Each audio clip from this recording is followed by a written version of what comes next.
भाग 1 में आपने देखा कैसे कबीर परमेश्वर ने सारी सृष्टि की रचना करी। अब आगे। ज्योति निरंजन काल के मन में एक खुरापात उत्पन्न हुआ। इसने सोचा कि मेरे सभी भाई जितने भी हैं सब अलग अलग आराम से रह रहे हैं, बड़े बड़े द्वीप हैं उनके, और हम 3 एक द्वीप में रह रहे हैं। तो उसने एक पैर पर खड़ा होकर तपस्या प्रारंभ की। ज्योति निरंजन ने 70 युग तक जब तप किया, और जब यह तप कर रहा था तो हम इसकी तरफ देख रहे थे। इसकी इस कला पर, इस अदा पर सभी आत्माएं आसक्त हो गए। हम इसको हृदय से पसंद कर बैठे। परमात्मा पूर्ण ब्रह्म कबीर जी ने, यानी सत्य पुरुष ने आकाशवाणी की कि बच्चों तुम मस्त रहो, इसकी क्रिया पर ध्यान मत दो। अब परम पिता की आकाशवाणी आवाज सुनकर हम ऊपर से तो सावधान हो गए, परंतु अंदर से उसकी चाह मिटी नहीं। जब इसने 70 युग तक तप कर लिया, तब परमेश्वर ने पूछा कि क्या चाहता है। ज्योति निरंजन, तू किस लिए यह हट कर रहा है। ज्योति निरंजन ने कहा कि पिताजी, मेरे लिए स्थान कम है, मुझे अलग से स्थान देने की कृपा करें। परमेश्वर कबीर जी ने कहा कि ठीक है, तुझे तेरे 70 युग के तप के प्रतिफल में मैं तुझे 21 ब्रह्मांड देता हूं। पकड़ अपने 21 ब्रह्मांड, तू अपने अलग रख। ऐसे इसको 21 ब्रह्मांड दे दिए। अब कुछ दिन बाद ज्योति निरंजन ने सोचा इसमें कुछ रचना भी हो, खाली ब्रह्मांड किस काम आएंगे। इसने फिर तपस्या प्रारंभ की, 70 युग फिर तपस्या की, और हम और ज्यादा इस पर आसक्त होते चले गए।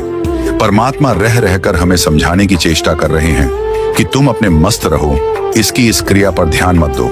लेकिन हम इतने ढीठ हो गए अपने, पर परमपिता को भी धोखा देने में नहीं चुके। दूसरी बार जब तप किया तो परमात्मा ने पूछा क्या मांगता। ज्योति निरंजन है, जो तू मांग रहा था वो मैंने दे दिया। ज्योति निरंजन ने कहा कि परम पिता, इसमें कुछ रचना की सामग्री देने की कृपा करो। परमेश्वर ने 5 तत्व और 3 गुण अपनी सबज शक्ति से उत्पन्न करके इसको दे दिए। अब इसने सोचा काम भी कर लूंगा, फिर अकेले का जी नहीं लगेगा। 21 ब्रह्मांड में तो मेरे साथ कुछ आत्माएं भी हों, मेरे साथी हों, मिलजुल कर वहां रहें। आराम से इस दृष्टिकोण से इसने फिर तपस्या की।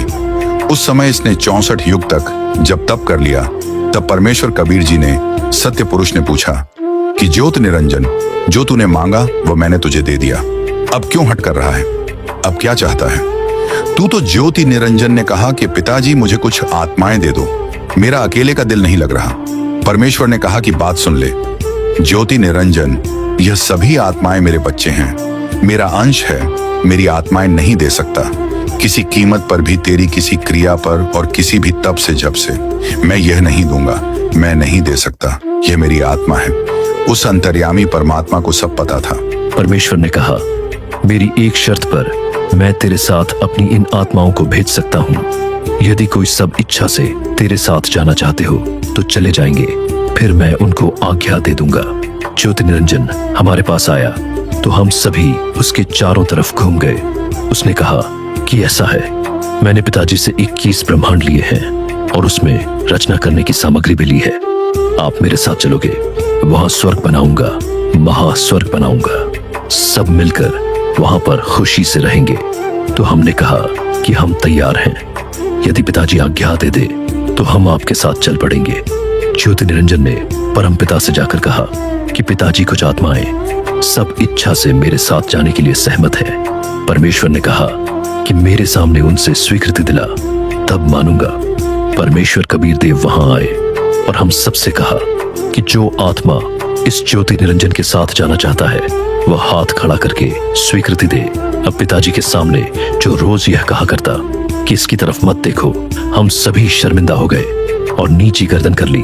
कोई नहीं बोला, सन्नाटा छा गया। परमेश्वर ने फिर कहा कि भाई बोलते क्यों नहीं तुम। यह ज्योति निरंजन तो कह रहा था कि कुछ आत्माएं मेरे साथ चलने को तैयार हैं, बताओ कौन हो, कौन है। परमेश्वर ने कहा ज्योति निरंजन तू झूठ बोल रहा था, कोई भी तेरे साथ जाने को तैयार नहीं है। तो ऐसा सुनकर एक कर्महीन आत्मा ने सबसे पहले स्वीकृति दी कि मैं जाना चाहता हूं, मैं जाना चाहता हूं। फिर हमने सोचा कहीं अकेला ही सब कुछ ना ले जाए, तो हम सब ने हाथ उठा लिए। परमात्मा बोले ठीक है ज्योति निरंजन तू जा। 21 ब्रह्मांड जो थे यह ऊपर ही थे, सतलोक के अंदर एक कोने में। परमेश्वर ने कहा कि तू जा, अपने उन 21 ब्रह्मांड में इन सभी आत्माओं ने जो तेरे साथ जाने की स्वीकृति दी है, यह मेरी नजर में आ गई है। मैं अपने हिसाब से भेज दूंगा।